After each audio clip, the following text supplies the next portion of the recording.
This video is about inverse functions.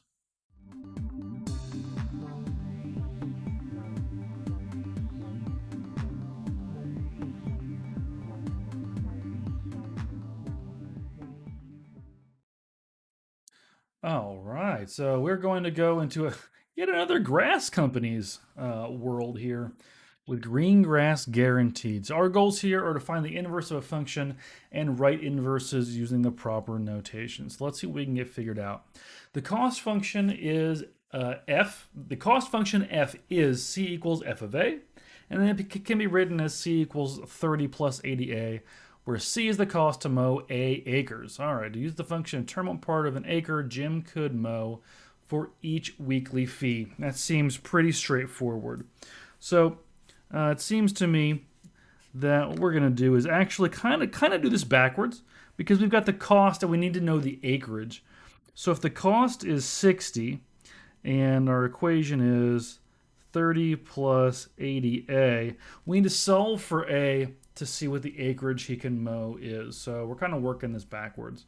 Should be pretty easy. So let's subtract 30 from both sides. We get 30 equals 80a. We'll divide the 80. I'm going to be a good mathematician here. The zeros cancel, and I get that 3/8 equals a. So for 60 bucks, he can mow 3/8 of an acre. And I'm going to make a little woobledy-woo here so that we know that that is for that question. Let's do the same thing for B. We'll do it with 80. So we'll do the same thing here. For $80, he's got 30 plus 80a.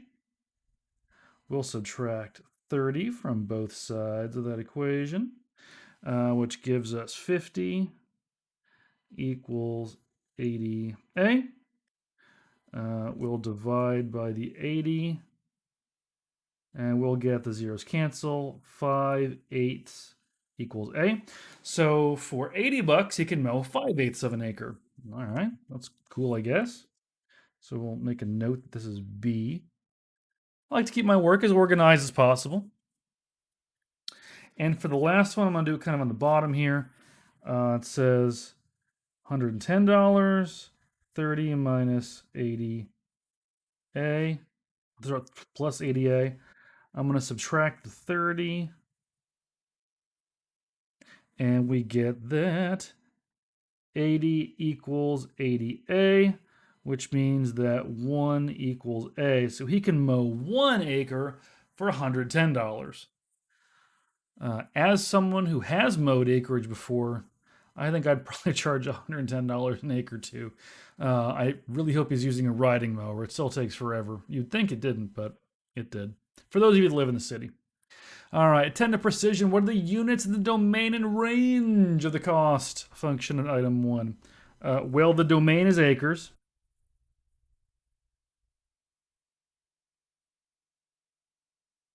And we can tell that because of what's in the parentheses is going to be our domain.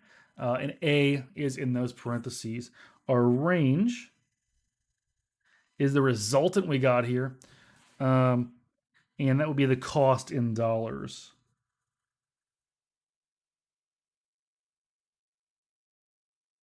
You would think I could spell dollars. It's one of my favorite things in the world. Okay, now we're going to find this a little bit different. We're going to solve this equation in terms of A. Again, shouldn't be too hard. So what I'm going to do is I'm going to subtract the 30 off. So I get C minus 30 equals 80A. I'll divide by my 80, and I will get C minus 30, that quantity divided by 80, equals A. So we've taken that function they gave us, and now we've solved it for A instead of for C. Write the answer from item 3 in function notation, where G is the acreage. All right. G is the acreage function. So G of C, of the cost, is going to be C minus 30 over 80. Mr. Clark, how did you know the C went in the parentheses? Well, I knew the C went in the parentheses because that's the variable that's in the equation. That's usually a pretty good giveaway. And I knew it was G over here because G is the acreage function. So if you're wondering how I came up with that, use a little bit of logic. It's pretty straightforward. All right, let's keep going. The domain and range of the function G.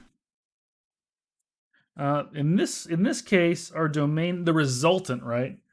The domain is the cost. And we can see that because you see here in the parentheses, you can't see. You can see in the parentheses C is for cost. So our domain is cost in dollars. Be specific. And then our range is going to be what comes out of that, and that's going to be acreage.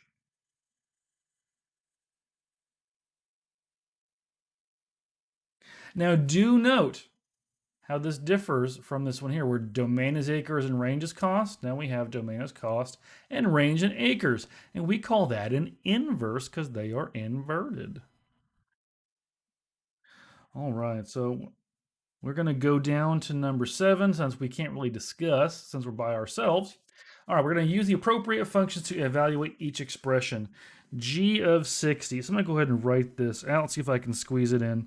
This would be 60 minus 30, 60, right?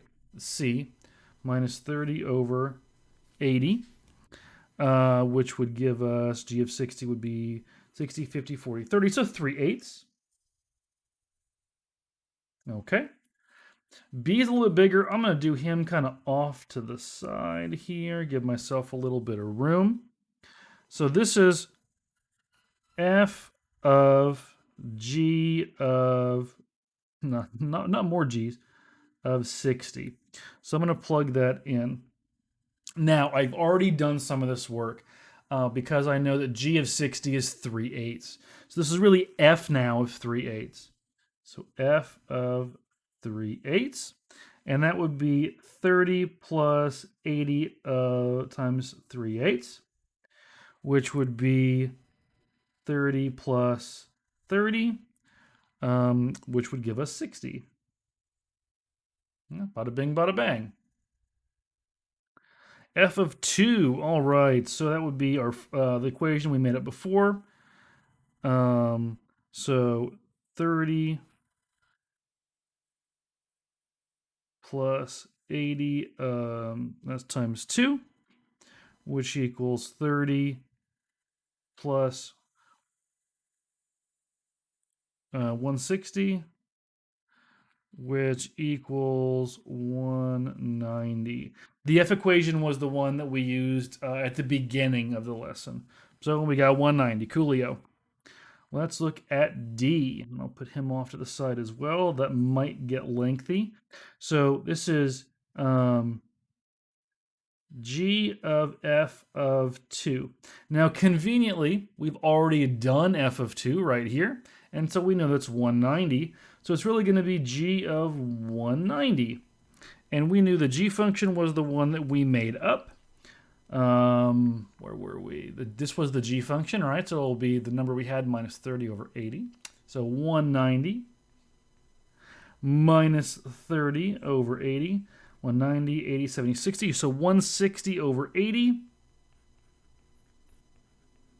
which simplifies down to 2. And I'll go ahead and box my answers like a good math teacher in case I was going to turn this in. There we go. Not too bad. Now comes the fun part. Mr. Clark, we did a bunch of this stuff. What's it mean? You'll probably get a kick out of this. So let's look at A. What does A actually mean? What is that 3/8? 3/8 is how much he could mow for $60. So Jim could mow 3/8 of an acre for was $60. That's what that means.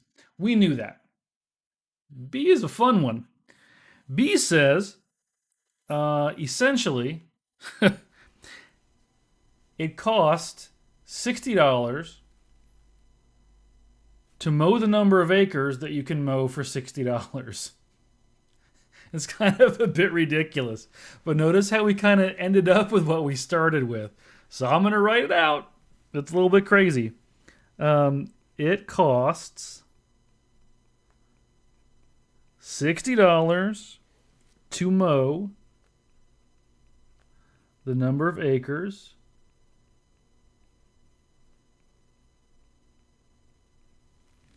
that you can mow for $60.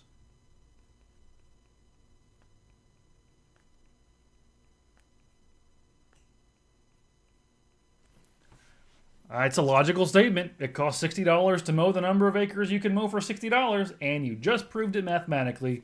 Congratulations. Let's move on to C. C, let's see. That is, it will cost you $190 to mow 2 acres. It will cost, we say 190 to mow 2 acres. Now, if you can imagine how fun B was, D is going to be the same kind of redundancy. You can now this time we're putting in acreage instead of cost. So this time was cost, and we got out cost, right? So you can for $60 you can mow as much as you can mow for $60. For here we put in acreage. So here it is you can mow 2 acres for the cost to mow 2 acres. It is logical. So you can mow 2 acres for the cost of mowing 2 acres. Aren't inverse functions beautiful? They tell us basically the same thing here. So you can mow 2 acres for the cost of mowing 2 acres. It costs $60 to mow the number of acres you can mow for $60. When you just reverse what you're doing, you get the reverse of what you put in. So, thinking about that, in general, what is the result? That's my dog, sorry. In general, what is the result when you evaluate f of g of x and g of f of x? In this case, you get x as the answer.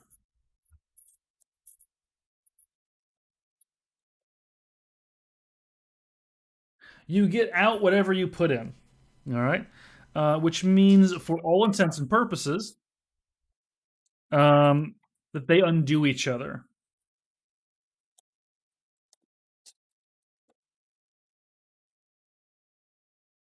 And this idea is called the inverse.